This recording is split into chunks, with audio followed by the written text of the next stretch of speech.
Hi hello welcome back to Sultan creations. ഇന്ന് നമ്മൾ നോക്കാൻ പോകുന്നത് ക്രിമിനൽ ജസ്റ്റിസ് സീരീസിലെ ആദ്യ സീസണിലെ 5-6 എപ്പിസോഡാണ്. ഇനി ഇതിൽ എന്തൊക്കെ സംഭവിക്കുമെന്ന് നമുക്കിപ്പോൾ നോക്കാം. അപ്പം നമ്മുടെ കൂട്ടുകാരെല്ലാവരും ചാനൽ സബ്സ്ക്രൈബ് ചെയ്തോളൂ. നമുക്കിപ്പോൾ ഇതിലേക്ക് കിടക്കാം.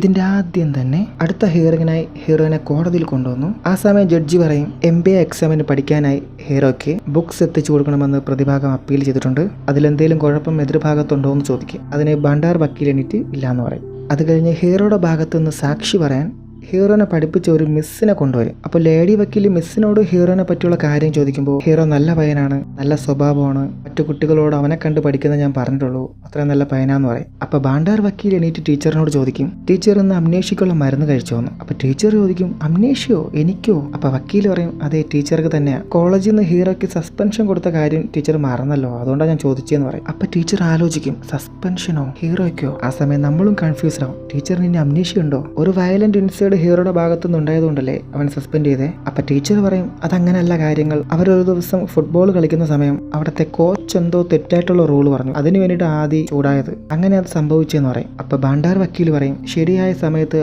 അവന് നേരായ വഴി പറഞ്ഞു കൊടുത്തിരുന്നെങ്കിൽ ഇന്ന് ഇതൊന്നും ഉണ്ടാവില്ലായിരുന്നു. ഹീറോ കോടതിക്കുള്ളിൽ അമ്മയെ നോക്കുമ്പോൾ അമ്മയെ കാണില്ല. അടുത്ത് നമ്മുടെ വക്കീലിനെ കാണിക്കുന്നു. വക്കീൽ ഇപ്പോൾ ഒരു പബ്ബിൽ വന്ന് ആരെ വെയിറ്റ് ചെയ്യുക, വേറെ ആരെയല്ല നിക്കൽത്തിനെ. അപ്പൊ നിക്കൽത്ത് വന്നിട്ട് ചോദിക്കും, ഇന്നെന്താ സ്ഥലം മാറ്റി ഇവിടെ ആക്കി എന്താന്ന് ചോദിക്കും. അതിന് വക്കീൽ പറയും, ഇതെന്റെ അമ്മായിയുടെ വീടാ, ഇവിടുത്തെ മാനേജർ ഇപ്പോൾ വന്ന് എന്നെ മരുമോനെ എന്ന് വിളിച്ചിട്ട് പോയുള്ളൂ, ഇവിടുത്തെ ആൾക്കാരല്ല എന്നെ അളിയാന്നാ വിളിക്കുന്നതെന്ന് പറയും. എന്നിട്ട് വക്കീല് സനയുടെ ഫയൽ എടുത്ത് നിക്കലത്തിന് കൊടുക്കുന്നുണ്ട്. എന്നിട്ട് പറയും, ചെറുതായിട്ട് എന്നെ ഒന്ന് പ്രശംസിച്ച് എൻ്റെ ധൈര്യം കൂടി കൂടും. അപ്പം പെണ്ണ് പറയും, നിങ്ങൾക്കുള്ള പ്രശംസ ഇപ്പം നിങ്ങളുടെ ബാങ്ക് അക്കൗണ്ടിൽ എത്തിക്കാണും. അതും പറഞ്ഞ് പെണ്ണ് പോകാൻ നിൽക്കുന്ന സമയം ജിമ്മി ഡിസൂസ ആ പബ്ബിലുണ്ടാവും. അപ്പോൾ വക്കീൽ പറയും, അവനാണ് ജിമ്മി ഡിസൂസ.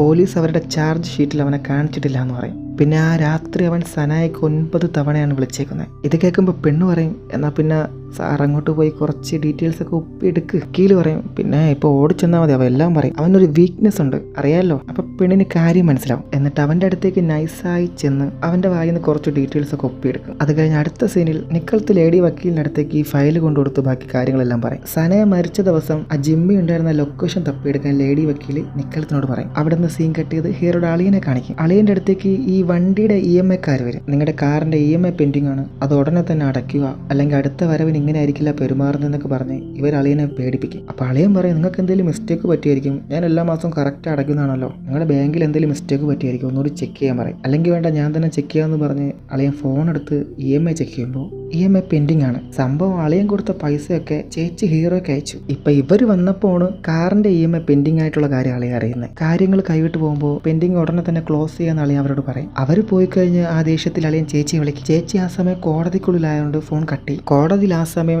ജിമ്മി ഡിസൂസനെ വിചാരണയ്ക്ക് നിർത്തും. ഇത് കണ്ടിട്ട് ചീഫ് നമ്മുടെ വക്കീലിനെ ഒന്ന് നോക്കും, പണി തന്നല്ലോടാ എന്നുള്ള രീതിയിൽ. വക്കീൽ ചീഫിനെ നോക്കി ചിരിക്കും. അത് കഴിഞ്ഞ് ലേഡി വക്കീല് ജിമ്മിയോട് ഈ കാര്യങ്ങളൊക്കെ ചോദിക്കും. അപ്പൊ ജിമ്മി എല്ലാ കാര്യവും പറഞ്ഞിട്ട്, ഞാൻ ഈ കാര്യം പോലീസിനോട് പറഞ്ഞിട്ടുണ്ടായിരുന്നല്ലോ എന്ന് പറയും. ഇത് കേൾക്കുമ്പോൾ ലേഡി വക്കീൽ ജഡ്ജിയോട് പറയും, ആണോ, എന്നാൽ പിന്നെ അത് പോലീസിന് ഇവിടെ ഒന്ന് ബോധിപ്പിക്കണമെന്നൊന്നും തോന്നിയില്ലല്ലോ. അത് കഴിഞ്ഞ് ലേഡി വക്കീൽ ഇവനോട് ഓരോ കാര്യങ്ങൾ ചോദിക്കും. അതിന് ഈ മണ്ടൻ കോടതിക്കുള്ളിൽ എല്ലാം പച്ചയ്ക്ക് വിളിച്ചു പറയും. ഇത് കേൾക്കുമ്പോൾ ജഡ്ജി ആ മണ്ടനോട് ദേഷ്യപ്പെട്ടിട്ട് ലേഡി വക്കീലിനെയും ഭണ്ഡാർ വക്കീലിനെയും അവരുടെ റൂമിലേക്ക് ഇപ്പം തന്നെ ചെല്ലാൻ പറയും. അകത്ത് ചെന്നിട്ട് ഭണ്ഡാർ വക്കീൽ ലേഡി വക്കീലിനോട് പറയും, എന്തിനാണ് മേഡം ഒരു കേസിന് വേണ്ടി ഇത്രയും താഴുന്നേ? അപ്പം ലേഡി വക്കീൽ പറയും, ഞാൻ ആ കുട്ടിയുടെ സ്വഭാവത്തെക്കുറിച്ചല്ല പറയുന്നത്, അതിൻ്റെ പിന്നിൽ ഒളിഞ്ഞിരിക്കുന്ന കുറച്ച് കാര്യങ്ങൾ കോടതിക്ക് മുമ്പിൽ കൊണ്ടുവരണമെന്നുണ്ടായിരുന്നു, അതുകൊണ്ടാണ് അത് പറഞ്ഞതെന്ന് പറയും. ഇത് കേട്ടിട്ട് ജഡ്ജി പറയും, അടുത്ത ഹിയറിംഗ് ഓപ്പൺ കോർട്ടിൽ വെച്ചായിരിക്കില്ല, ക്ലോസ് കോർട്ടിൽ വെച്ചായിരിക്കും എന്ന് പറയും. പിന്നെ ഒരു കാര്യം ഓർക്കണം, ഏത് വിജയത്തിൻ്റെ പിന്നിലും ഒരു ന്യായം ഉണ്ടായിരിക്കണം. ഇപ്പം രണ്ടുപേരും അവിടെ നിന്ന് ഓക്കെ പറഞ്ഞ് പോകുന്നുണ്ട്. അത് കഴിഞ്ഞ് കോടതിയുടെ വെളിയിൽ ഈ ജിമ്മി ആരെ ഫോൺ വിളിച്ച് ഞാൻ കോടതിയിൽ പെട്ടുപോയടാ എന്നൊക്കെ പറയുന്നുണ്ട്. ആ സമയം സനയുടെ അച്ഛൻ അവനെ കാണും. പുള്ളി ഓടി വന്ന് എൻ്റെ മോളെ പറ്റി എന്തൊക്കെ അനാവശ്യമാടാ പറഞ്ഞെന്ന് പറഞ്ഞ് അവൻ്റെ കുത്തിന് കയറി പിടിക്കും. അത് അവിടുത്തെ ആൾക്കാർ കണ്ടിട്ട് പിടിച്ചു മാറ്റും. അവിടെ നിന്ന് സീൻ കട്ട് ചെയ്ത് അളിയനെ കാണിക്കും. അളിയൻ ചേച്ചിയോട് ചോദിക്കും, ഈ മാസത്തെ വാടക അടച്ചോ, ഫോൺ ബില്ല് അടച്ചായിരുന്നോ? അതിനൊക്കെ ചേച്ചി അതേന്ന് പറയും. കാറിൻ്റെ EMI അടച്ചോ എന്ന് ചോദിക്കുമ്പോൾ ചേച്ചി ഒന്നും മിണ്ടില്ല. അപ്പം അളിയൻ പറയും, എന്തായാലും നീ കൊടുക്കാതിരിക്കില്ലല്ലോ, അല്ലെങ്കിൽ പിന്നെ അക്കൗണ്ടിൽ കിടന്ന പണം എവിടെ പോയി? അപ്പം ചേച്ചി അത് പിന്നെ ഒരു കാര്യം ഉണ്ടെന്നിങ്ങനെ പറയുമ്പോൾ അളിയൻ ചോദിക്കും, എന്ത് കാര്യം? ആദ്യം എൻ്റെ കാറ് പോയി, പിന്നെ നിന്റെ ജോലി പോയി, ഇപ്പം എന്തേ പണവും പോയി. അത് പറയുമ്പോൾ ചേച്ചി പറയും, എൻ്റെ പണം ഞാൻ നമ്മുടെ കുടുംബത്തിന് വേണ്ടി അത് സ്വരൂപിച്ച് വെച്ചതാണ്, ഇപ്പോൾ ഒരു ആവശ്യം വന്നപ്പോൾ ഞാൻ അതിൻ്റെ അനിയന് വേണ്ടി ചിലവാക്കി. ഇത് കേൾക്കുമ്പോൾ അളിയെ നീ ആ പണമല്ലോ നിന്റെ റേപ്പിസ്റ്റ് അനിയന് കൊടുത്തോടി എന്ന് ചോദിക്കും. എന്റെ കാറ് കൊണ്ട് നശിപ്പിച്ചതവൻ, ഈ കുടുംബം തുലച്ചതവൻ, നമ്മുടെ അഭിമാനം കളഞ്ഞതവൻ, എന്നെ ഇപ്പൊ കൊള്ളരുതാത്തവനാക്കിയതവൻ. ഇത് പറയുമ്പോൾ ചേച്ചി ചോദിക്കും, നിങ്ങൾ അതിന് എന്തിനെങ്കിലും കൊള്ളാവുന്നവനായിരുന്നോ? തന്റെ തൊഴിലില്ലായ്മയുടെ ബില്ല് കൊണ്ട് എന്റെ കുടുംബത്തെ ഇളക്കാൻ നോക്കണ്ടെന്ന് ചേച്ചി പറയും. ഇത് കേൾക്കുമ്പോൾ അളിയന് ദേഷ്യം വരും. ഓ ഇപ്പൊ നിങ്ങൾ ആങ്ങളെയും പെങ്ങളെയൊക്കെ ഇപ്പോൾ ഒരുപോലെയാണല്ലോ എന്നൊക്കെ പറഞ്ഞ് ഭയങ്കര വഴക്ക. അവിടെ നിന്ന് സീൻ കെട്ടിയത് ഹീറോനെ ബായിനെ കാണിക്കും. അവരുടെ അടുത്തേക്ക് ലായക്ക് വരും. ലായക്ക് വന്നിട്ട് ബായിയോട് പറയും, മൊബൈലിന്റെ ബിസിനസ് ബായിക്കും ഡ്രഗ്സിന്റെ ബിസിനസ് എനിക്കുമാണ്. എന്നിട്ട് ബായിയുടെ ആൾക്കാർ ഇപ്പോൾ ഡ്രഗ്സിന്റെ ഏർപ്പാട് ചെയ്യുന്നുണ്ട്. അത് ശരിയല്ലല്ലോ. അതിന് ബായി ലായക്കിനോട്, നിന്റെ അപ്പൻ ഇപ്പൊ ജീവനോടുണ്ടോടാ, എന്നാൽ ഇനി കാണുമ്പോൾ എന്റെ സ്ഥലം പ്രത്യേകിച്ച് പറയണമെന്ന് പറയും. നമ്മൾ തമ്മിൽ പറയാൻ മാത്രമായിട്ട് ഇതുവരെ ഒരു ഇടപാടും ഉണ്ടായിട്ടില്ല. പിന്നെ ഡ്രഗ്സിന്റെ ഏർപ്പാട് അത് ഞാൻ നിനക്ക് തന്ന വെറും ഒരു ഔദാര്യ. എന്നിട്ട് ഇപ്പൊ വന്ന് മുതലാളിത്തം ചമയുന്നോ? അത് കഴിഞ്ഞ് ലായക്ക് പോകാൻ നിൽക്കുന്ന സമയം കാര്യം കൂടി പറയാനുണ്ടെന്ന് പറഞ്ഞ് വിളിച്ചിട്ട് ഹീറോനെ കാണിച്ചിട്ട് പറയും, ദേ ഇവനുണ്ടല്ലോ, ഇവൻ എന്റെ ആളാ, ഇനി നിന്റെ നിഴല് പോലും അവന്റെ ദേഹത്ത് വീഴില്ല. അത് കഴിഞ്ഞ് ഹീറോയുടെ അച്ഛൻ്റെ അമ്മയുടെ കട കാണിക്കുന്നു. അവിടേക്ക് 2 പെൺകുട്ടികൾ വന്നിട്ട്, ആദിയുടെ അമ്മയിലെ, ആദിനെ നമുക്ക് ഒരുപാട് നാളായിട്ട് അറിയാം, അവൻ നല്ല ചെറുക്കനാണ്, അവൻ ഒരു തെറ്റും ചെയ്യില്ല, അവനൊരു കുഴപ്പം ഉണ്ടാവില്ല എന്നൊക്കെ അമ്മയോട് പറയും. അവൻ നമ്മളോടൊന്നും ഇങ്ങനെ പെരുമാറിയിട്ടില്ല, എന്തിന് ഒരു നോട്ടം പോലും മോശമായി നോക്കിയിട്ടില്ല. ഇതൊക്കെ പറഞ്ഞ് ഈ പെമ്പിള്ളാർ പിന്നെ വരാമെന്നും പറഞ്ഞ് അവിടെ നിന്ന് പോകും. അടുത്ത സീനിൽ ക്ലോസ് കോർട്ടിൽ ജിമ്മി ഡിസൂസനെ വിചാരണ ചെയ്യുവാണ്. അവനോട് ലേഡി വക്കീൽ ചോദിക്കും, നിങ്ങൾ അന്ന് രാത്രി അവളെ വിളിച്ചത് മാത്രമാണോ അതോ അവളെ കാണാനായിട്ട് ചെന്നോന്ന്? അതിനിവൻ പറയും, ഞാൻ 9 തവണ അവളെ വിളിച്ചു, അവൾ ഫോൺ എടുത്തില്ല. എന്നാൽ പിന്നെ ചെന്നൊന്ന് കാണാമെന്ന് വിചാരിച്ച് അവിടേക്ക് പോയപ്പോൾ അവളുടെ കൂടെ ഫ്ലാറ്റിൽ ഒരാൾ നിൽക്കുന്ന കണ്ടു. അത് കണ്ടപ്പോൾ ഞാൻ തിരിച്ചുപോയി. 1ാമത്തെ എപ്പിസോഡിൽ അവരുടെ ഫ്ലാറ്റിന്റെ താഴെ നിന്ന് ഒരാൾ അവരെ വാച്ച് ചെയ്തില്ലേ, അത് ഇവനായിരുന്നു. ശരി, എന്നാൽ അന്ന് കണ്ട ആളെ ഇപ്പോൾ തിരിച്ചറിയാൻ പറ്റുമോ എന്ന് ചോദിക്കും. ഫ്രണ്ടിലിരിക്കുന്ന ഹീറോനെ കാണിച്ചിട്ട് ഇയാളാണെന്ന് പറയും. അന്ന് നീ ഇവരെ കണ്ടപ്പോൾ സന എങ്ങനെയായിരുന്നു ഇവനോട് പെരുമാറിയേ? സന്തോഷത്തിലാണോ സങ്കടത്തിലാണോ അതോ ദേഷ്യത്തിലാണോ പേടിച്ചിട്ടാണോ എങ്ങനെയായിരുന്നു? സന്തോഷത്തിലായിരുന്നു എന്ന് ഇവൻ പറയും. അപ്പൊ ലേഡി വക്കീൽ ജഡ്ജിയോട് പറയും, ജിമ്മി പറഞ്ഞത് അവർ സന്തോഷത്തിലായിരുന്നു എന്നാണ്. അപ്പോൾ സനയ്ക്ക് അത് ഇഷ്ടവും സന്തോഷവുമായിരുന്നു. അതിന്റെ ഇടയ്ക്ക് ഒരു വയലൻസും ഉണ്ടായിട്ടില്ല.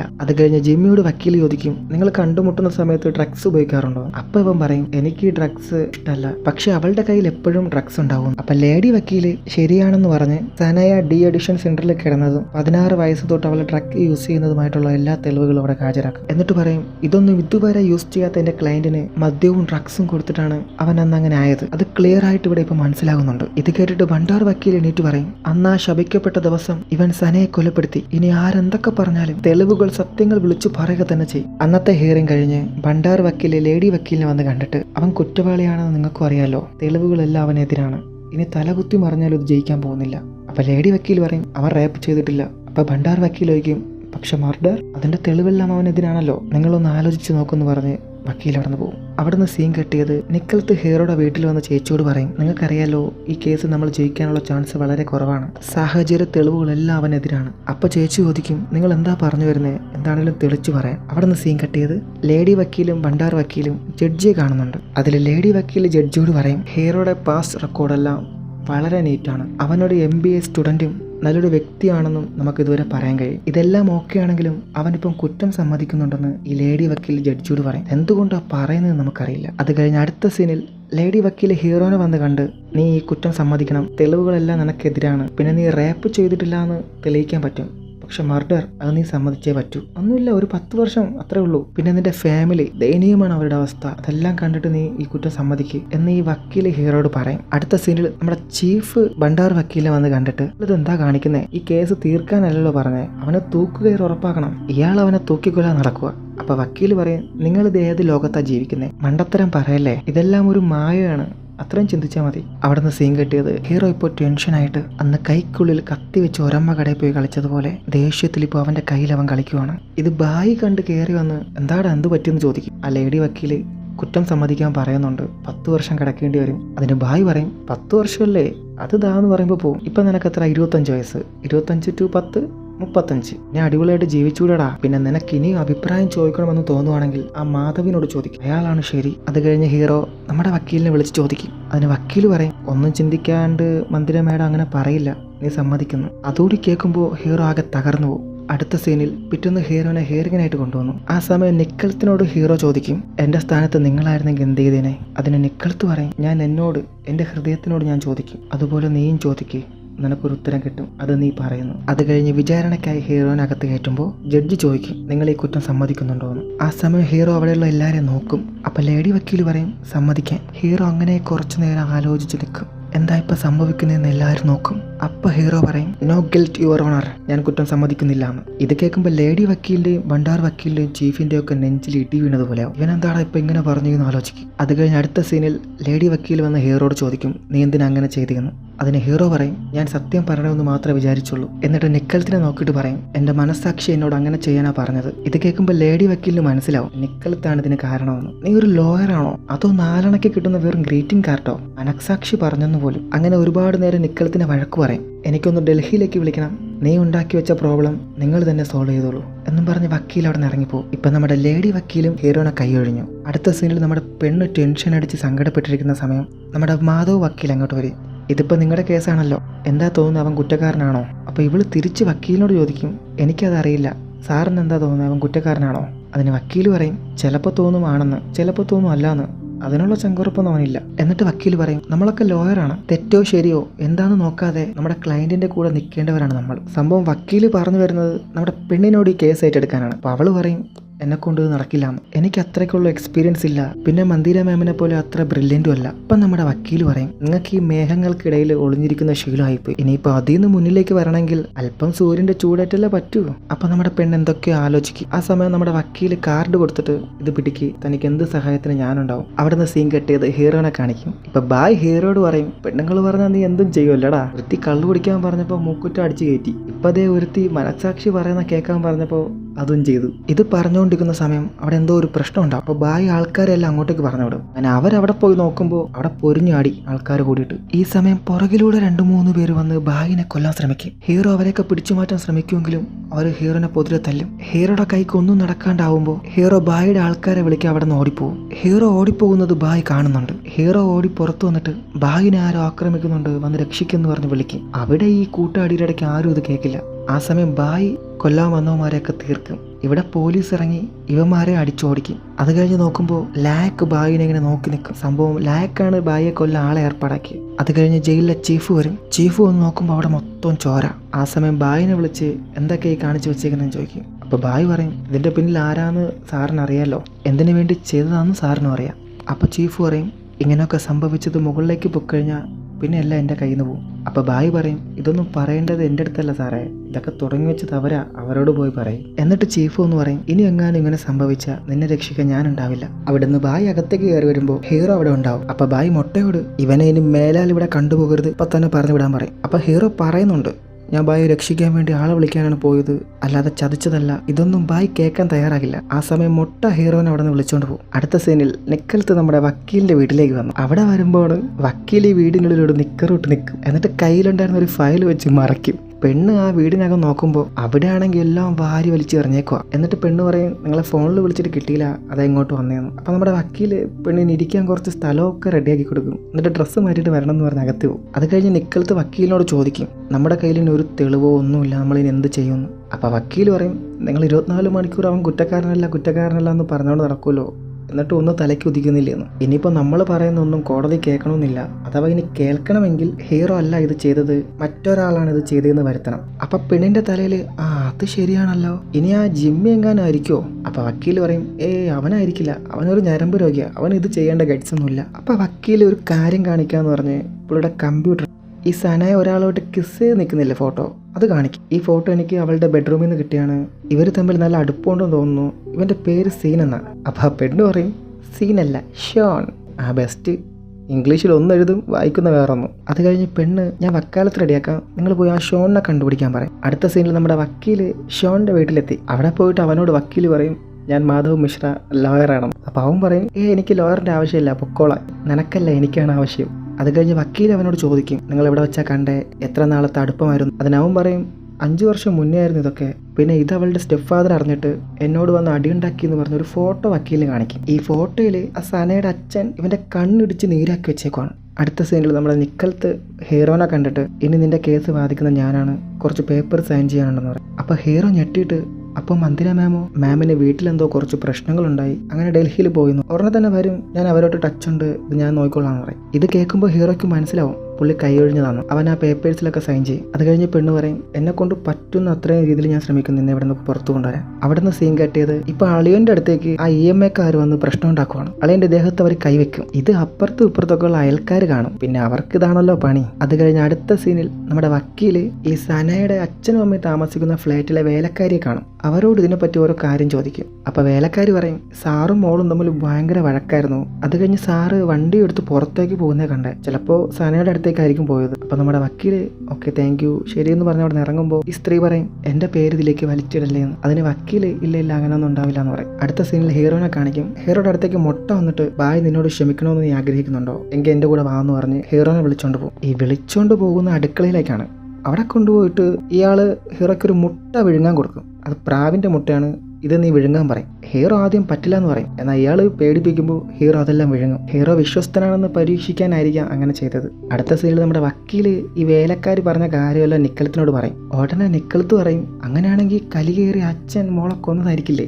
അപ്പോൾ വക്കീൽ പറയും, നിക്ക് എടുത്തു ചാടി ഒന്നും ചെയ്യല്ലേ, നിക്ക്. എന്നിട്ട് വക്കീൽ പറയും, ഒരു സസ്പെക്റ്റിനെ നമുക്ക് പെട്ടെന്ന് കൊണ്ട് ഇയാളാണ് ഇതെന്ന് പറഞ്ഞ് നിർത്താൻ പറ്റില്ല. പയ്യെ അത് ഇൻവെസ്റ്റിഗേഷനുള്ള ഓർഡർ മേടിക്കണം. പിന്നെ ഇയാൾ സസ്പെക്റ്റ് എന്നല്ല നമ്മൾ പറയുന്നത്, ഇയാളും ഇതിലേക്ക് സസ്പെക്റ്റ് ആവാം എന്നാണ് നമ്മൾ കോടതി വാദിക്കുന്നത്. അങ്ങനെ അവിടുന്ന് ഇൻവെസ്റ്റിഗേഷനുള്ള ഓർഡർ തരും. ഇനി ഒന്നും നടന്നില്ലെങ്കിൽ ഞാൻ ഒരു സാക്ഷി അങ്ങോട്ട് കൊണ്ടുവരും. അവിടെ നിന്ന് സീൻ കട്ട് ചെയ്ത് ഹീറോൻ അടുത്ത ഹിയറിങ്ങിനായി കൊണ്ടുവരും. അവിടെ ഇപ്പോൾ സനയുടെ അച്ഛനെ വിചാരണയ്ക്ക് കയറ്റിയിരിക്കും. അച്ഛനോട് നിക്കലത്ത് ആ ഷോനിന്റെ ഫോട്ടോ കാണിച്ചിട്ട് നിങ്ങൾക്ക് ഇയാളെ അറിയാമായിരിക്കുമല്ലോ. അപ്പം ഇയാൾ പറയും, അറിയാം, 5 വർഷം മുന്നേ ഇവൻ എൻ്റെ മോളെ ശല്യപ്പെടുത്തിയിട്ടുണ്ടായിരുന്നു. അപ്പൊ നിക്കലത്ത് പറയും, ശല്യപ്പെടുത്തലോ? എന്നാൽ ഞാൻ പറയുന്നു അവർ നല്ലൊരു റിലേഷനിലായിരുന്നു. എന്നിട്ട് സനയ ആ ഷോനിന് കിസ് കൊടുക്കുന്ന ഫോട്ടോ കാണിച്ചിട്ട്, ഒരിക്കലും ശല്യപ്പെടുത്തുന്ന ഒരാള് മറ്റൊരാൾക്ക് കിസ് കൊടുക്കില്ല. ഇത് കേട്ടിട്ട് അച്ഛൻ പറയും, അവൻ എൻ്റെ മോൾക്ക് ഡ്രഗ്സ് കൊടുത്ത് അവളെ ട്രാപ്പ് ചെയ്യുമായിരുന്നു. അപ്പൊ പെണ്ണ് ചോദിക്കും, ഓ അതുകൊണ്ടാണോ നിങ്ങൾ അവനെ അടിച്ച് പദം വരുത്തി ഹോസ്പിറ്റലിലാക്കി? അപ്പൊ ഇയാൾ പറയും, ഞാൻ എൻ്റെ മോളെ കെയർ ചെയ്തതാണ്, മറ്റൊന്നും ഞാൻ ചിന്തിച്ചില്ല. അത് കഴിഞ്ഞ് പെണ്ണ് ചോദിക്കും, സനയ മരിച്ചതെന്ന് നിങ്ങൾ എവിടെയായിരുന്നു? അപ്പൊ ഇയാളൊന്നും മിണ്ടാത്തത് കൊണ്ട് നിക്കലത്ത് പറയും, നിങ്ങൾ അന്ന് രാത്രി സനയെ കണ്ടിരുന്നു. ഇയാൾക്ക് ദേഷ്യം വന്നിട്ട് പറയും, ഞാൻ കണ്ടിരുന്നു, ഒരു അച്ഛൻ മോളെ കാണാൻ പോകുന്ന എന്തെങ്കിലും ക്രൈമാണോ? ഇത് ഇയാൾ പറയുമ്പോൾ ബണ്ടാർ വക്കീലും ചീഫും തമ്മിൽ നോക്കും, എന്താടെ ഇപ്പൊ ഇങ്ങനെ പറയണേ? അപ്പൊ പെണ്ണ് പറയും, നിങ്ങൾ കാണാൻ പോകുന്നതിന് കുഴപ്പമൊന്നുമില്ല, പക്ഷെ ഇത് ഇത്ര നാൾ മറച്ചു വെച്ചത് എന്തിനാ? അതങ്ങോട്ട് ദഹിക്കുന്നില്ലല്ലോ. അപ്പൊ ഇയാൾ പറയും, എന്ത് ദഹിക്കുന്നില്ലാന്ന്? നിങ്ങളുടെ അച്ഛൻ നിങ്ങളെ കാണാൻ വരുമ്പോൾ പത്രത്തിൽ പരസ്യം കൊടുത്തിട്ടാണ് വരുന്നത്. അത് കഴിഞ്ഞ് പെണ്ണ് പറയും, നിങ്ങൾ തമ്മിൽ എന്താ വഴക്കായിരുന്നോ? നിങ്ങളുടെ കയ്യിൽ അവളുടെ ഫ്ലാറ്റിന്റെ താക്കോലുണ്ടായിരുന്നു. നിങ്ങൾക്ക് ദേഷ്യം വരുമ്പോൾ മറ്റുള്ളവരുടെ നേരിൽ നിങ്ങൾ കൈ ഉയർത്താറുണ്ടെന്ന് എല്ലാവരും പറയാറുണ്ട്, ഇനി അങ്ങനെ എങ്ങാനും? അപ്പൊ ഇയാൾ പറയും, വഴക്കുണ്ടായിരുന്നു, അത് ഫോണിലൂടെ ആയിരുന്നു, അതും അവൾ ഡ്രഗ്സ് കഴിക്കാൻ തുടങ്ങിയതിന്റെ പേരിലായിരുന്നു. അങ്ങനെ അവളോട് കാര്യങ്ങൾ പറഞ്ഞ് മനസ്സിലാക്കാൻ വേണ്ടിയിട്ടാണ് ഞാൻ അവളുടെ ഫ്ലാറ്റിൽ പോയി. അത് കഴിഞ്ഞ് ഞാൻ അവളെ പോയി ആശ്വസിപ്പിച്ചു. അവളെ തിരിച്ച് വീട്ടിലേക്ക് വിളിച്ചപ്പോൾ അവൾ വരുന്നില്ല എന്ന് പറഞ്ഞു. അത് കഴിഞ്ഞ് ഞാൻ അവിടെ നിന്ന് പോയി. അത് കഴിഞ്ഞ് ഇയാൾ അവിടെ നിന്ന് കാറെടുത്ത് ഇറങ്ങുന്ന സമയത്താണ് ഹീറോ ഫോൺ കൊണ്ടു കൊടുക്കാൻ തിരിച്ചു കയറുന്നത്. പക്ഷെ അന്ന് ഞാൻ അവളെ വിളിച്ചോണ്ട് പോയിരുന്നെങ്കിൽ ഇന്ന് ഇതൊന്നും നടക്കില്ലായിരുന്നു. ഇതൊക്കെ കേൾക്കുമ്പോൾ കോടതി കുറച്ചു നേരം സൈലന്റ് ആവും. ഇത് കേട്ടിട്ട് നിക്കത്ത് പറയും, ഇപ്പൊ നിങ്ങളിവിടെ പകുതി കഥയല്ലേ പറഞ്ഞേ, അതിന്റെ ബാക്കി പകുതി കൂടി പറയൂ. ഇവൾ ഇതിങ്ങനെ പറയുമ്പോൾ നമ്മുടെ വക്കീല് ഇവൾ എന്താ ഇത് ഉദ്ദേശിക്കുന്നതെന്ന് അറിയാണ്ടിരിക്കും. എന്നിട്ട് ഇവള് പറയും, അന്ന് നിങ്ങൾ സനയുടെ വീട്ടിൽ നിന്ന് തിരിച്ചു പോയത് ശരി തന്നെയാണ്, പക്ഷെ നിങ്ങളുടെ മനസ്സ് മാറി നിങ്ങൾ തിരിച്ചു വന്നു. നിങ്ങൾ തിരിച്ചു വന്ന് നോക്കുമ്പോൾ നിങ്ങളുടെ മകൾ മറ്റൊരു പുരുഷനുമായി കിടക്ക പങ്കിടുന്ന കണ്ടു. ആ കാഴ്ച നിങ്ങൾക്ക് ഒരിക്കലും സഹിക്കാൻ പറ്റുന്നതായിരുന്നില്ല. നിങ്ങളുടെ ഈഗോ, ഫ്രസ്ട്രേഷൻ ഇതൊന്നും സഹിക്കാനാവാതെ നിങ്ങൾ നിങ്ങളുടെ സ്റ്റെപ്പ് ഡോട്ടറിനെ കുത്തിക്കൊല്ലുമല്ലായിരുന്നോ? ഇത് കേൾക്കുമ്പോൾ നമ്മുടെ വക്കീല് എല്ലാം കൈവിട്ടു പോയി. അവിടെയുള്ള ആൾക്കാർ പരസ്പരം പറയുന്നുണ്ട്, ഒരു അച്ഛൻ മോളെ കൊല്ലുമോ? ആ സമയം ബണ്ടാർ വക്കീൽ എണീറ്റ് ഒബ്ജക്ഷൻ പറഞ്ഞു, എന്തൊക്കെയാണ് ഇവർ വിളിച്ചു പറയുന്നത്? നിങ്ങൾ ഇപ്പോൾ ഇവിടെ ഉന്നയിച്ച കാര്യങ്ങൾക്ക് എന്തെങ്കിലും തെളിവുകൾ, സാക്ഷികൾ ഉണ്ടോ എന്ന് ജഡ്ജി ചോദിക്കും. ആ സമയമാണ് നമ്മുടെ പെണ്ണിന് ബോധം വീഴുന്നത്. അവളൊന്നും മിണ്ടാതെ നിൽക്കും. അപ്പൊ സനയുടെ അച്ഛൻ പറയും, നിങ്ങളിപ്പോൾ ഈ പറഞ്ഞ കാര്യത്തിന് നിങ്ങളുടെ കയ്യിൽ തെളിവുണ്ടാവില്ല, പക്ഷെ എൻ്റെ കയ്യിൽ തെളിവുണ്ട്. ഞാനന്നൊരു 12 മണിയായപ്പോൾ സനയുടെ വീട്ടിൽ നിന്ന് ഇറങ്ങി നേരെ പോയത് ഒരു പാർട്ടിക്കാണ്. അവിടെ 50ഓളം ഗസ്റ്റുകൾ ഉണ്ടായിരുന്നു. പിന്നെ പോലീസിന്റെ വിളി വന്നപ്പോഴാണ് ഞാൻ ഈ കാര്യങ്ങൾ അറിയുന്നത്. അതുവരെ ഞാൻ അവിടെ ഉണ്ടായിരുന്ന കണ്ട ആൾക്കാരുണ്ട്. ആ തെളിവുകളെല്ലാം എൻ്റെ പക്കലുണ്ട്. ആ സമയം ജഡ്ജി 2 വക്കീലിനെ അടുത്തേക്ക് വിളിച്ച് പെണ്ണിനോട് പറയും, കോടതിയെ മിസ്ലീഡ് ചെയ്യാനുള്ള പരിശ്രമം ഉപേക്ഷിച്ച് നിങ്ങളുടെ വാദങ്ങൾക്ക് ശ്രദ്ധ കൊടുക്കാൻ പറയും. അങ്ങനെ അന്നത്തെ വാദം കഴിഞ്ഞ് ഹീറോനെ തിരിച്ച് അവിടെ നിന്ന് കൊണ്ടുപോകുമ്പോൾ ഹീറോയുടെ അമ്മ അടുത്തേക്ക് വന്ന് ഹീറോനെ കെട്ടിപ്പിടിച്ച് ഹീറോയുടെ കയ്യിൽ എന്തോ ഒരു സാധനം കൊടുക്കും. അടുത്ത സീനിൽ നമ്മുടെ വക്കീല് നിക്കലത്തിനെ വിളിച്ച് അടുത്തിരുത്തും. ആ സമയം അവൾ പറയും, നിങ്ങൾ എന്നോട് ക്ഷമിക്കണം, നിങ്ങളത് പറയരുതെന്നാണ് എന്നോട് പറഞ്ഞത്, പക്ഷെ എന്നെ കൊണ്ട് കഴിഞ്ഞില്ല. അതിന് വക്കീല്, അത് സാരല്ല പോട്ടെ. അവിടെ നിന്ന് സീൻ കട്ട് ചെയ്ത് ഹീറോയുടെ അച്ഛൻ്റെ അമ്മയുടെ കട കാണിക്കും. അവിടേക്ക് നേരത്തെ വന്ന 2 പെൺപിള്ളേർ അവർ വീണ്ടും വരും. അവർ വന്നിട്ട്, ആൻറ്റിക്ക് സുഖാണോ? ആൻറ്റി ആദ്യം പോയി കണ്ടായിരുന്നോ? അവൻ എങ്ങനെയുണ്ട്? സുഖാണോ? ഓക്കെ ആണോ എന്നൊക്കെ ചോദിക്കും. ഇല്ല, അങ്ങോട്ടേക്ക് പോകാൻ ഒരു ധൈര്യവും കിട്ടുന്നില്ല, പേടിയാകുന്നു. എന്നിട്ട് അമ്മ പറയും, ഈ ഇടയായിട്ട് അവൻ എൻ്റെ മോനല്ല എന്നുള്ളൊരു തോന്നൽ. പെൺകുട്ടിക്ക് സംഭവിച്ചത് അത് ഒരച്ഛനും അമ്മയ്ക്കും സഹിക്കാൻ കഴിയില്ല. അമ്മ ഇതൊക്കെ പറയുന്നത് ഈ പെണ്ണുങ്ങൾ ഒരു ക്യാമറ വെച്ച് ഷൂട്ട് ചെയ്യും, അതെന്തോ ഒരു ട്രാപ്പാണെന്ന് നമുക്ക് മനസ്സിലാവും. അടുത്ത സീനിൽ നമ്മുടെ ബായിയുടെ അടുത്ത് മൊട്ട ഹീറോനെ കൊണ്ടുവരും. ആ സമയം ബായ് അവിടെ പച്ചക്കറിത്തോട്ടത്തിൽ പണിയിലാണ്. പുറത്തുള്ളതിനേക്കാൾ ഗെറ്റപ്പ് അവരുടെ ജയിലിൽ. ഹീറോ വന്നിട്ട് എന്തോ ഒരു സാധനം ബായിയുടെ കയ്യിൽ കൊടുക്കും. ബായ് അത് മണ്ണിൽ കുഴിച്ചിടും. ഇത് കൊണ്ടുവരാൻ ഒരുപാട് കഷ്ടപ്പെട്ടു എന്ന് ഹീറോ പറയും. അതിനെന്താ നിനക്ക് വല്ല നോബൽ സമ്മാനം തരണമെന്ന് ബായ് ചോദിക്കും. അവിടുന്ന് സീൻ കെട്ടിയത് നമ്മുടെ വക്കീലിനെ കാണിക്കും. വക്കീലിപ്പോൾ കാലിൽ UV ലൈറ്റ് വെച്ച് എന്തൊക്കെയോ പണിയിലാണ്. ആ സമയം ഈ പെണ്ണ് പറയും, എന്നെ കൊണ്ടൊന്നും നടക്കുമെന്ന് തോന്നില്ല, കഴിഞ്ഞ 1 മാസമായിട്ട് എന്തെങ്കിലും തെളിവിന് വേണ്ടി ഞാൻ കിടന്ന് കഷ്ടപ്പെടും, ഇതൊന്നും ശരിയാവില്ല എന്ന്. ഇത് ഈ വക്കീൽ ശ്രദ്ധിക്കില്ല. അപ്പം പെണ്ണ് ടെൻഷനായിട്ട്, നിങ്ങളിത് എന്താ കാണിക്കണേ, അത് UV ലൈറ്റാണ്, ഇതൊക്കെ വെച്ച് ചെയ്ത് നിങ്ങളെ കാല് ശരിയാകുന്നതിന് പകരം ബാക്കി കൂടി പൊള്ളി പോകത്തേ ഉള്ളൂ. ഇത് കേൾക്കുമ്പോൾ വക്കീൽ പറയും, നിങ്ങളുടെ ആത്മവിശ്വാസമൊക്കെ എന്താ ചോർന്നു പോയോ? നിങ്ങളുടെ മാഡം നിങ്ങൾക്കൊന്നും പറഞ്ഞു തന്നില്ലേ? നിങ്ങളുടെ മാഡം പറഞ്ഞിട്ടുണ്ടാവുമല്ലോ കോടതിയിൽ കഥകൾക്കാണ് പ്രാധാന്യം. അപ്പോൾ അങ്ങനെ ഒരു കഥ നമ്മൾ ഉണ്ടാക്കണം, ആ കഥ എല്ലാവരും വിശ്വസിക്കണം, നമ്മൾ പറഞ്ഞതാണ് ശരിയെന്ന് അവർ പറയണം. ഇത് കേട്ടിട്ട് പെണ്ണ് പറയും, ശരിയാ, സത്യം തെളിയണം, എന്നാൽ അത് ചെയ്ത ആൾ തന്നെ പറയണം. ഹീറോനെ കൊണ്ട് തന്നെ നടന്ന കാര്യമെല്ലാം വള്ളിപുള്ളി തെറ്റാതെ പറയിപ്പിച്ചാലോ? ഇതൊക്കെ ഇവൾ പറയുമ്പോൾ നമ്മുടെ വക്കീൽ വെറും തല ആട്ടിയായിട്ട് നിൽക്കും. അടുത്ത സീനിൽ നിക്കത്ത് വന്ന് ഹീറോയോട് പറയും, നീ പറയുന്നത് അറിയാൻ വേണ്ടിയാണ് ഇനി എല്ലാവരും കാത്തിരിക്കുന്നത്. അതുകൊണ്ട് എന്താണോ ഒന്ന് നടന്നത് അത് നീ മറ്റുള്ളവർ വിശ്വസിക്കുന്ന രീതിയിൽ പറയണം, നടന്നതെല്ലാം അതുപോലെ തന്നെ പറയണമെന്ന് പറയും. അപ്പോൾ വക്കീൽ പറയും, നീ പറയുന്ന കഥ കേട്ടിട്ട് നീ നിരപരാധിയാണെന്ന് അവർക്ക് തോന്നണം, എന്നാൽ വെറുതെ ഒരു കഥ പറഞ്ഞിട്ട് കാര്യമില്ല, നീ പറയുന്നത് നിന്റെ ഉള്ളിൽ തട്ടിയായിരിക്കണം, എനിക്ക് ഒരു കഥയെ പറയാനുള്ളൂ, അത് സത്യം മാത്രം എന്ന് ഹീറോ പറയും. അടുത്ത സീനിൽ കോടതിയിൽ വീണ്ടും ഭണ്ഡാർ വക്കീൽ എണീറ്റ് സനയെക്കുറിച്ചുള്ള കാര്യങ്ങളും ഹീറോനെ കുറിച്ചുള്ള കാര്യങ്ങളും അന്ന് നടന്ന കാര്യങ്ങളും ഒക്കെ പറയും. അന്ന് നടന്ന സംഭവത്തെക്കുറിച്ചുള്ള തെളിവുകളെല്ലാം ആദിത്യ ശർമ്മയ്ക്കെതിരാണ്. ഇനി ഒരു പെൺകുട്ടിക്കും ഇങ്ങനെ സംഭവിക്കരുത്, അതുകൊണ്ട് കോടതി നീതി നടപ്പാക്കണമെന്ന് ഭണ്ഡാർ വക്കീൽ പറയും. ഡിഫൻസിൽ നിന്ന് നിക്കൽ തെന്നീറ്റ് സനയാരത്തിന് സംഭവിച്ച കാര്യങ്ങൾ വേദനാജനകമാണ്. അത് ചെയ്ത ആൾക്ക് ശിക്ഷ കൊടുക്കണം, പക്ഷേ അത് തെറ്റായ നിയമം വഴി ചെയ്യാത്ത ആൾക്കാവരുത്. സനയാരത്തിന് സംഭവിച്ചതിനെ തുടർന്ന് ഒരുപാട് കഥകളിൽ നിന്ന് നമ്മൾ കേൾക്കുന്നുണ്ട്. എന്നാൽ അന്ന് എന്താ സംഭവിച്ചത്, എങ്ങനെയാ സംഭവിച്ചത് എന്നുള്ള കാര്യങ്ങൾ ആദിത്യ ശർമ്മയ്ക്ക് പറയാൻ ഒരു അവസരം കൊടുക്കണം. അങ്ങനെ നമ്മുടെ ഹീറോ അന്ന് നടന്ന കാര്യങ്ങളെല്ലാം അതുപോലെ തന്നെ പറയും. അന്നത്തെ ഫുട്ബോൾ കളി ജയിച്ചത് തൊട്ട് ഹീറോയെ അറസ്റ്റ് ചെയ്യുന്നത് വരെയുള്ള കാര്യങ്ങൾ. ഞാനന്ന് ആ ഫ്ലാറ്റിൽ നിന്ന് ഇറങ്ങി ഓടിയില്ലായിരുന്നെങ്കിൽ ഇന്ന് എന്തെങ്കിലും പ്രയോജനം ഉണ്ടാകുമായിരുന്നോ? പക്ഷെ അന്നത്തെ പേടിയിലും ടെൻഷനിലും ഞാനത് ചെയ്തു, എനിക്ക് ആരെയും കൊല്ലാൻ കഴിയില്ല യുവർ ഓണർ എന്ന് ഹീറോ പറയും. ഇതെല്ലാം കേട്ടിട്ട് ജഡ്ജി പറയും, കൃത്യം 1 മാസത്തിന് ശേഷം ഈ കേസിന്റെ വിധി പറയുന്നതാണ്. അവിടെ നിന്ന് പുറത്തിറങ്ങുമ്പോൾ നമ്മുടെ വക്കീൽ ഹീറോയുടെ അടുത്ത് വന്നിട്ട്, നീ ആ മുസ്തഫയ്ക്ക് വേണ്ടി എന്തൊക്കെയോ പണി ചെയ്യുന്നെന്ന് അറിഞ്ഞല്ലോ, ആ ജയിലിനുള്ളിൽ നിന്ന് സ്വയം രക്ഷിക്കണമെന്ന് വക്കീൽ തന്നെയല്ലേ പറഞ്ഞേ? സ്വയം രക്ഷിക്കണമെന്ന് ഞാൻ പറഞ്ഞുള്ളൂ, സ്വന്തമായി മരണക്കുഴി തോണ്ടാൻ ഞാൻ പറഞ്ഞില്ല എന്ന് വക്കീലും പറയും. അടുത്ത സീനിൽ ബായ് ഹീറോയോട് പറയും, അഥവാ നീ നാളത്തെ വിധിയിൽ തോറ്റാൽ ഇതത്ര മോശം സ്ഥലമൊന്നുമല്ല, ഞാൻ 22 വർഷമായിട്ട് ഇവിടെ ഉണ്ട്, പോകാൻ വീടുമില്ല വീട്ടുകാരുമില്ല. നിനക്കൊരു കാര്യം അറിയോ, ഇവിടെയുള്ള ചിലർക്കൊക്കെ നിന്നെ ഭയങ്കര ഇഷ്ടമാണ്, അതിലൊരാളാണ് ഞാനും. അതെന്താന്ന് വെച്ചാൽ നമ്മളിവിടെ മാന്യതയുടെ മുഖംമൂടിയാണ് ഞാൻ നടക്കുന്നത്, എന്നാൽ നീ അങ്ങനല്ല, നീ ഒരു പാവാടാ, ഒരു നിഷ്കളങ്കൻ. അവിടെ നിന്ന് സീൻ കട്ട് ചെയ്ത് ചേച്ചീനെ അളിയനെ കാണിക്കും. അവിടെ അളിയൻ കുടിച്ചിട്ട് ലേറ്റായി വീട്ടിലേക്ക് വരും. ഇത് കണ്ടിട്ട് ചേച്ചി ചോദിക്കും, നീ ഇതെവിടെയായിരുന്നു, എത്ര തവണ വിളിച്ചു, എന്താ ഫോൺ എടുക്കാത്തതെന്ന്. പെട്ടെന്ന് അളിയൻ മൈൻഡ് മാറി, നിന്റെ ആ നശിച്ച അനിയനെ നീ ഉള്ളതെല്ലാം കൊണ്ട് കൊടുത്തില്ലടി, ഇനി എങ്ങനെ ഞാനിവിടെ ജീവിക്കുന്നതെന്ന് പറഞ്ഞ് ചേച്ചിയുടെ കഴുത്തിന് കയറി പിടിച്ച് കൊല്ലാൻ നോക്കും. നാണമില്ലാതെ വയറും വീർപ്പിച്ച് നിൽക്കുവാന്ന് തെറിയും പറഞ്ഞ് അളിയൻ അവിടെ നിന്ന് പോകും. ആ സമയം ചേച്ചി ശ്വാസം മുട്ടി അവിടെ വീഴും. അടുത്ത സീനിൽ ചേച്ചീനെ പിറ്റേന്ന് ഹോസ്പിറ്റലിലേക്ക് കൊണ്ടുവരും. ഹീറോനെ കോടതിയിലേക്കും കൊണ്ടുവരും. ഹീറോ നോക്കുമ്പോൾ വീട്ടിൽ നിന്ന് ആരും വന്നിട്ടില്ല. അപ്പോൾ വക്കീലിനോട് ചോദിക്കും, എല്ലാവരുടെ പ്രതീക്ഷ നഷ്ടപ്പെട്ടു കാണുമല്ലേ, അതാവും ആരും വരാത്തെ? അതിന് വക്കീല്, സമയമായിട്ടില്ലല്ലോ, വരും, നീ സമാധാനിക്ക്. അത് കഴിഞ്ഞ് ഹോസ്പിറ്റലിൽ അമ്മ അച്ഛനോട്, നിങ്ങൾ ആദ്യം അടുത്തേക്ക് പോകും, ഇവിടെ ഞാൻ നിൽക്കാമെന്ന്. അടുത്ത സീനിൽ ഹീറോയുടെ കേസ് വിളിക്കും. ഹീറോ അങ്ങനെ കൂടിനുള്ളിൽ കയറും. ജഡ്ജി വിധി പറയാൻ തുടങ്ങും. സ്ത്രീയുടെ സമ്മതമില്ലാതെയാണ് സ്ത്രീയെ ഉപദ്രവിച്ച എന്നുള്ള കുറ്റം. ഹീറോ കുറ്റക്കാരനെല്ലാം തെളിയുന്നു. ഹീറോ മദ്യത്തിനും മയക്കുമരുന്നിനും അഡിക്റ്റാണ്, മദ്യവും മയക്കുമരുന്നും സ്ത്രീക്ക് നിർബന്ധിച്ചു കൊടുത്തു എന്നുള്ള കുറ്റം ഹീറോ കുറ്റക്കാരനെല്ലാം തെളിയുന്നു. പബ്ലിക് സെർവന്റിനെ ആക്രമിച്ചു എന്നുള്ള കുറ്റം ഹീറോ കുറ്റക്കാരനെല്ലാം തെളിയുന്നു. സ്ത്രീയെ റേപ്പ് ചെയ്തു എന്നുള്ള കുറ്റം ഹീറോ കുറ്റക്കാരനെല്ലാം തെളിയുന്നു. ഇനി അവസാന വിധി പറയും. സെക്ഷൻ 302 മർഡർ ആദിത്യ ശർമ്മ കുറ്റക്കാരനാണെന്ന് തെളിയുന്നു. കോടതി ആദിത്യ ശർമ്മയ്ക്ക് ജീവപര്യന്തം ശിക്ഷ വിധിക്കുന്നു. എന്റെ പൊന്നെ, ആ സമയത്ത് ഹീറോയുടെ വക്കീലിന്റെ നെഞ്ചിൽ ഇടി വീഴും. കോടതി വിധി എഴുതി എല്ലാം നമ്മുടെ കയ്യിൽ നിന്ന് പോയി. ഹീറോനെ വിലങ്ങ് വെച്ച് കോടതിയിൽ നിന്ന് കൊണ്ടുപോകും. എല്ലാം കഴിയുമ്പോൾ ഹീറോയുടെ അച്ഛൻ കോടതിയിലെത്തും. അവിടെ നോക്കുമ്പോൾ ആരെയും കാണില്ല. അച്ഛന് കാര്യങ്ങൾ മനസ്സിലാവും. അച്ഛൻ തളർന്ന് അവിടെ ഇരിക്കും. അടുത്ത സീനിൽ വിലങ്ങ് വെച്ച് വണ്ടിയിലിരിക്കുന്ന ഹീറോനെ കാണിക്കും. അവിടെ വെച്ച് ഈ എപ്പിസോഡ് അവസാനിക്കുന്നു. സോ ഫ്രണ്ട്സ്, നിങ്ങൾക്കിത് ഇഷ്ടപ്പെട്ടു എന്ന് വിചാരിക്കുന്നു. ഇപ്പൊ ഹീറോയും വീട്ടുകാരും വക്കീലും എല്ലാവരും തകർന്ന അവസ്ഥയിലാണ്. ഇനി അവരെ കൊണ്ടൊന്നും ചെയ്യാനില്ല.